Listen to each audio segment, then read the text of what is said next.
Hi, I'm David Lee. I'm president of the Western States affiliates of the American Heart Association, and we're back at Scientific Sessions here in Anaheim. We're going to be highlighting today some of the important work that's being done in Western States that's being presented here at Scientific Sessions.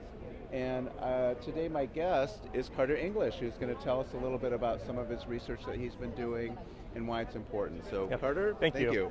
So what we assessed at our integrated healthcare system at Kaiser Oakland was whether triglycerides and a high-density lipoprotein levels, which are levels that are being now being coordinated to see risk stratification for cardiovascular disease in the young, whether as we increase with obesity severity, whether those levels increase.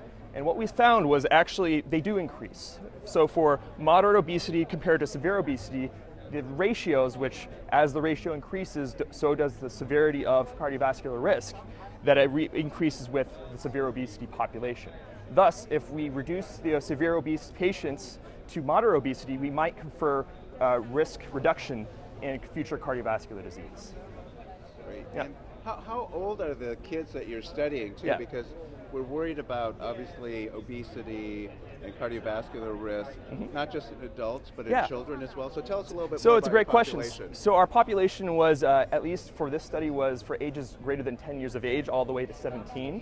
And at least the amount was done through investigating a fasting level of our cholesterol. So we did that using the data to ensure that they also had a fasting glucose screening, which means you have to fast for the entire thing to make sure it's accurate. Because if we don't fast, then we falsely elevate our triglyceride levels. So we want to make sure our study was accurate looking at the data that we've seen in the past. So this is important because you're gauging the risk for young kids. Yes. Right?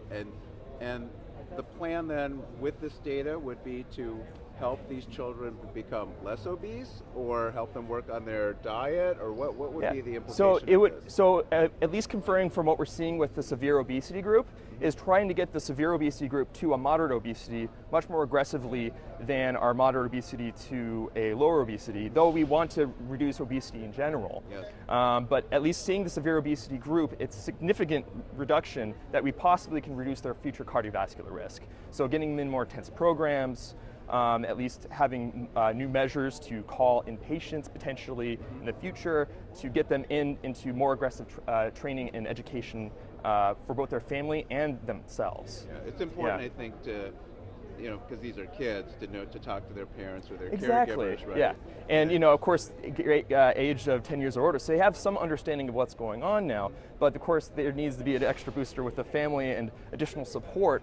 Especially, we have a pretty diverse population in Oakland, so finding the stress points that are either there's health disparities, at least nutritional disparities that could actually potentially later on influence the obesity levels in our population. It's not particular our study, but seeing from what we're seeing is maybe we can find things that could reduce those severe obesity patients to a moderate obesity.